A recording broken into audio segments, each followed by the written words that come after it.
This is Shane Morris with the Colson Center for Christian Worldview. Today on a special episode of the BreakPoint podcast, John Stonestreet interviews World Magazine's Mindy Belz about the killing of Iranian General Hasem Soleimani and the situation in Iran. What prompted the U.S. to take him out now? What should the American public know about Soleimani and Iran's intentions in the Middle East? And what are the implications for the future of the region? Here are John Stonestreet and Mindy Belz.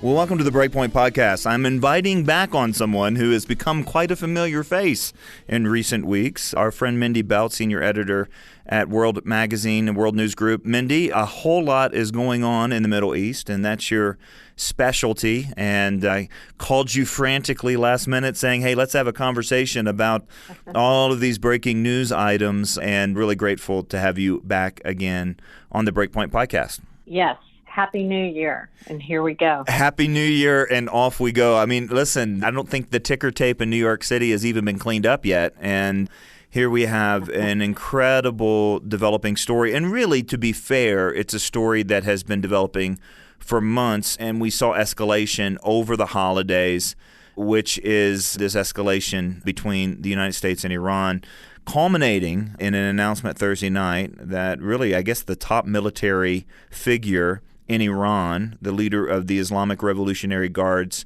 Quds Force, Hasem Soleimani, and he's being described as a cult leader across Iran, was taken out in a drone strike by the United States. And listen, we're hearing this being compared to, the assassination of Archduke Ferdinand at the beginning of World War I.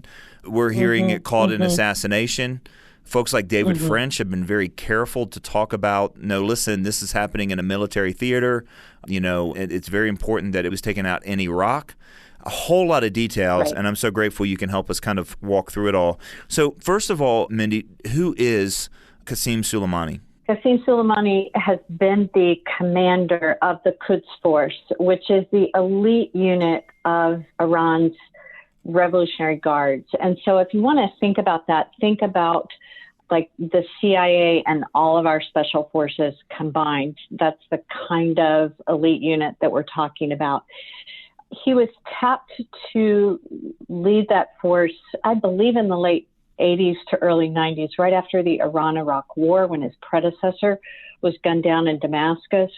And what I think is important for us to know is that what he did, he sort of branded the Quds Force, made it the Iran spearhead unit leading this expansion across the Mediterranean. So what we saw under Soleimani was how Iran came in and supported over and over and over again the Assad regime in Syria, backed it up, supported Hezbollah, gave Hezbollah enough power to become really not only a military force and a terror force, but a political force in Lebanon. And then as the Syrian war unfolded, we saw Hezbollah fighters streaming into Syria in support of Assad.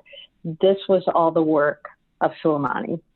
He seems to show up almost everywhere. And I mean, even in the fact that, here we have these escalating issues in Iraq where the U.S. Embassy is essentially ambushed, attacked during the holiday season. And here's the question. What's Soleimani doing there in Iraq? Why is he flying into the Baghdad airport at this point? I would say that Soleimani has probably spent more time in recent years in Iraq and Syria than he has in Iran. I was standing on the Golan Heights with a group of journalists and intelligence officer from the Israeli Defense Forces in 2017, and we were getting a briefing, and he pointed to what was a safe zone then, a UN-declared safe zone in Syria. And he said, we know that Soleimani was here last week. That's how he was. And so the Israelis and the United States and others have been tracking him. I think what's significant to understand about Iraq is that as the U.S. has pulled back and this vacuum has created, we saw ISIS step into that vacuum, but Iran stepped into that vacuum also. When the Iraq army began its military offensive to liberate towns and cities from ISIS in 2017, Soleimani was the one leading those forces.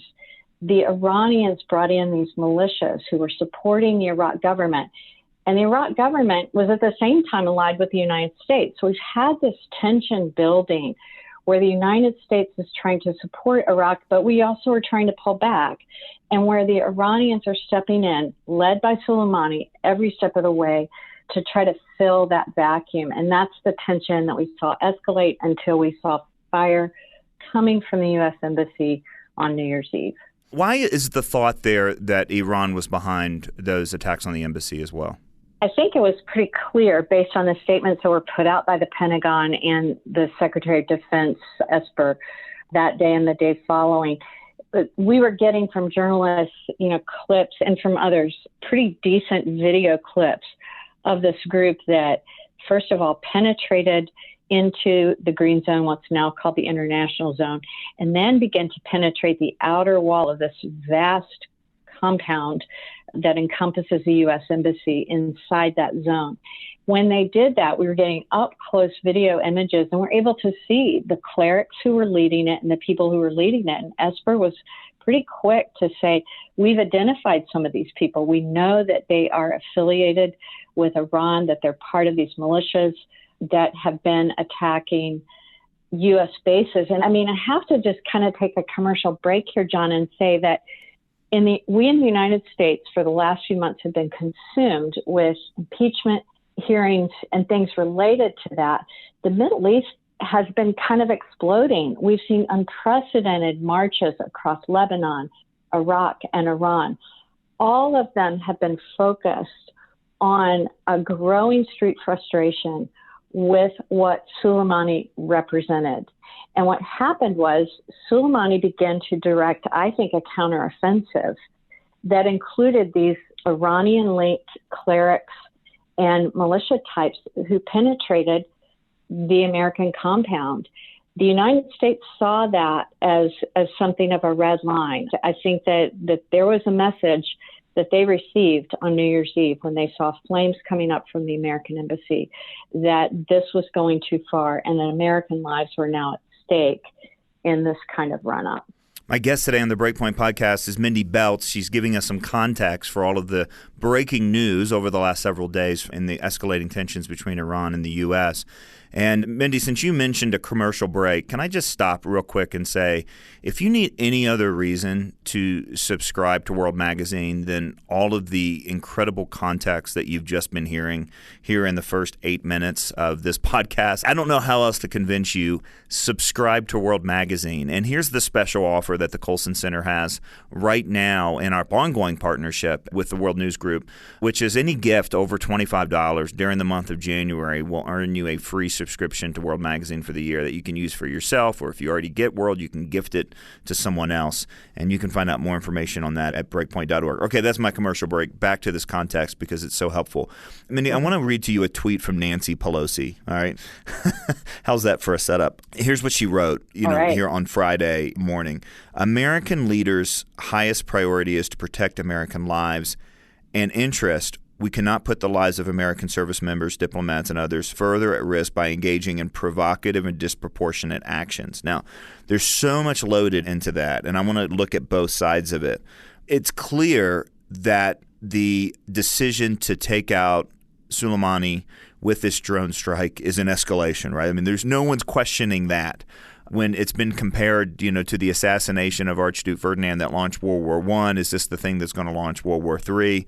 It's not because at all Soleimani is any sort of kind of noble figure, but is an act like this a big enough trigger to set it off, given the powder keg that's been around it? And you're right. I mean, America has been focused in on impeachment hearings while this whole thing has kind of exploded. And so I want to look at both sides of this, her point. First, describe – obviously you don't have the assassination of Archduke Ferdinand starting World War I without a million other details happening around and a million other players ready to pounce. Give us an idea, Mindy, of when we talk about Soleimani, we're talking about Syria, we're talking about Russia, we're talking about Iran and Iraq. I mean, in other words, give us a lay of the land. Why is this?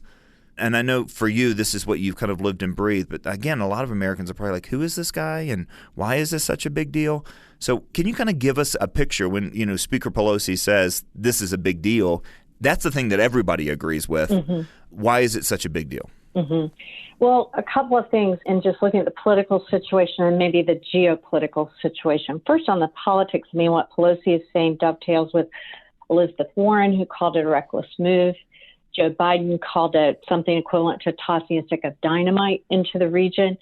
And I think, I've been very critical of President Trump and some of the ways he has carried out policy in the Middle East, most notably his decision in October, which was communicated via a tweeted statement from the White House that said the U.S. was pulling back from Syria so that Turkey could move in. We found out subsequently that our troops on the ground, our Kurdish allies on the ground, were not notified. That was the first that they learned of that. That I would call is a reckless move. And I think it's important to look at this. This was very different. This was a strike that happened. No one saw it coming. Obviously, General Soleimani didn't. Otherwise, he would not have been arriving on a plane at a commercial airport, view of everyone.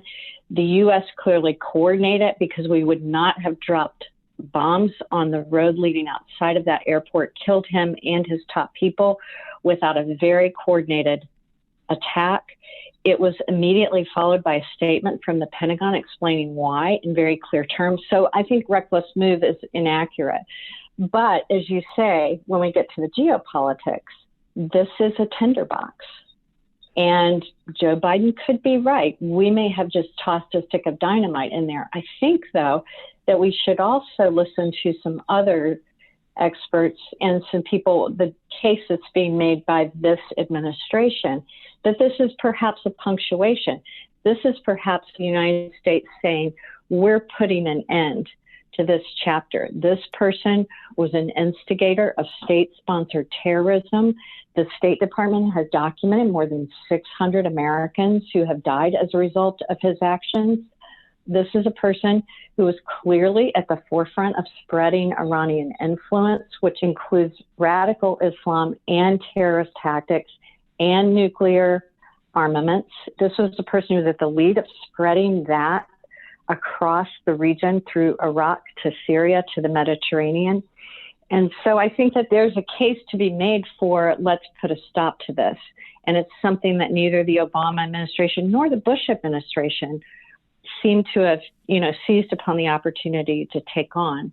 I think that the concern for the charges of recklessness, the concern moving forward is that you have all of these forces arrayed in the Middle East now, that you have Russia allied with Iran in Syria supporting the Assad regime, and you have Turkey pressing down across the border. Turkey has crossed the border and has emptied cities in northeast Syria and has taken up positions there, and they are faced off. I was there in November and I saw the Russian convoys and the Turkish bombs falling. They are facing one another, and you put something into the middle of this, and I think the huge element of we don't know what will happen next. Yeah. Well, there's a difference between not knowing what will happen and not taking the opportunity and the necessary, step that's there. Shane Morris here again. As John mentioned, for the month of January, we're offering a free subscription to World Magazine in exchange for your donation to the Colson Center. This offer includes 24 print issues as well as full access to digital content from a trusted news source that is grounded in hope and biblical truth. You can give today and receive your subscription at breakpoint.org/January. That's breakpoint.org/January. Now let's get back to John Stonestreet and Mindy Belz.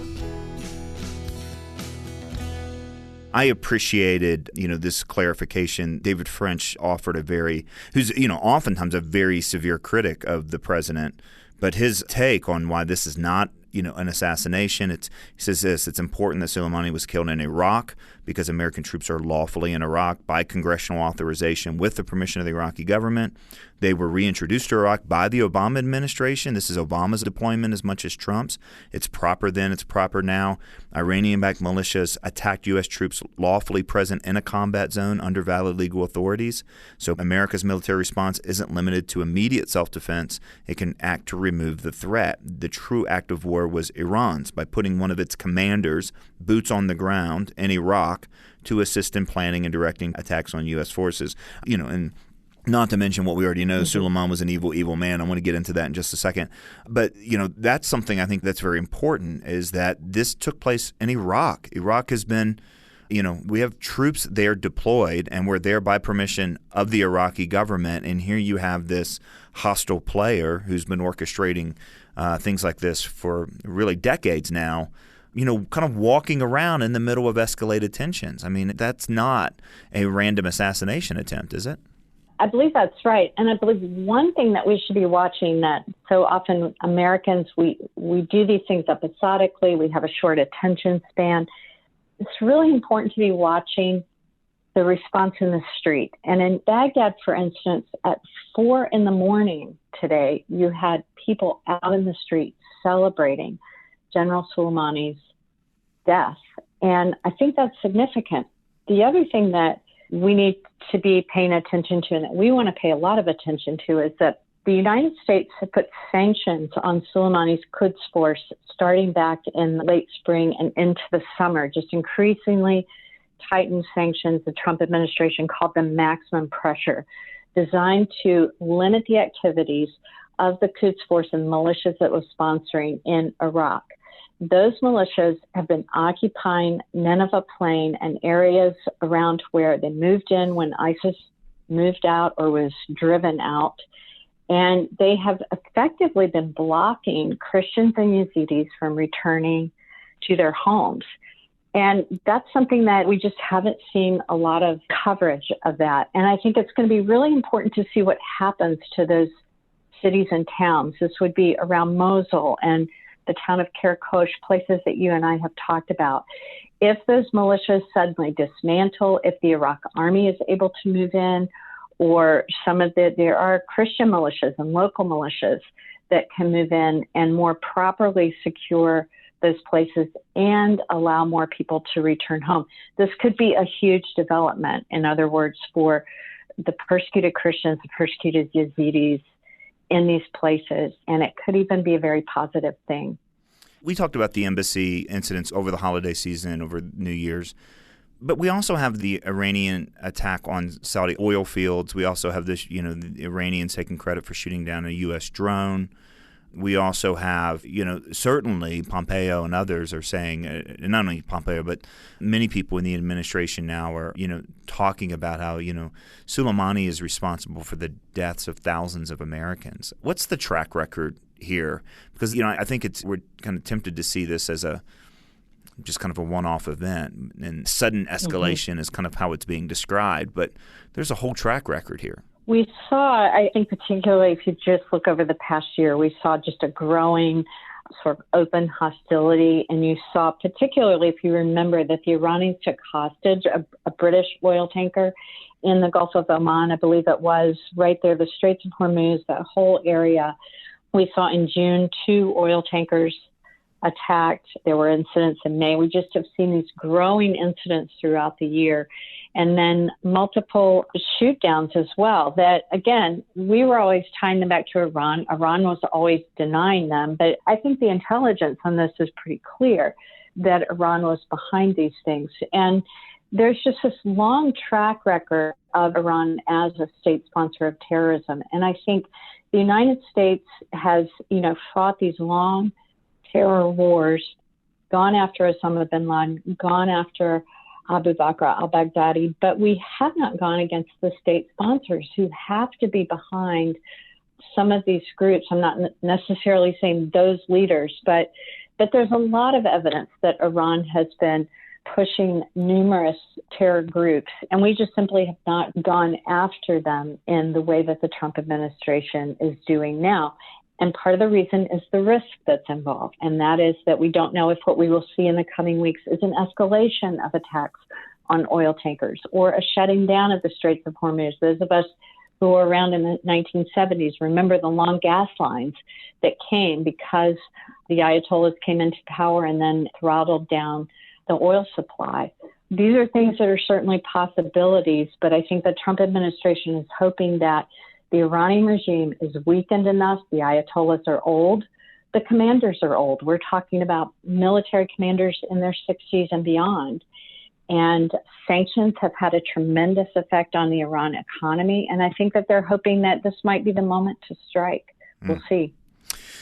Well, predictions, as Yogi Berra said, are dangerous, especially the ones about the future. And it's hard to imagine, that there wasn't justifiable cause in this decision. It is a very different approach than we have seen in previous administrations. And I think that's what's kind of got everyone kind of with their eyes wide open and the deer in the headlight looks like, oh, wow, this is kind of really happening. And then, on the other hand, that is the question. Is Iran the power that it says it is? Are they going to retaliate like they say they are? And is this going to drag Russia and other players, into a global conflict? Are you willing to make any predictions? Mm-hmm. That's really tough. I guess I would preface it by saying this, that I think, our political leaders talk a lot about ending these costly wars. But the fact is that we've been in these costly wars because the stakes are significant in this part of the world, not only because of oil and other resources, but because the Middle East represents the birthplace of the largest religions in the world. It is always going to be a place of passions. And because it represents a place where three continents come together, it is always going to be strategic.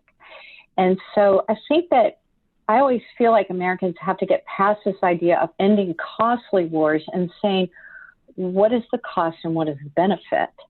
And so to me, if we have, by taking out one person, saved enormous unrest and havoc and continued Iranian buildup and offensive tactics that we know lead to terrorism, that we know lead to civil war, that we know lead to harm to Christians and other minorities in the region, then that to me seems like a cost with benefits.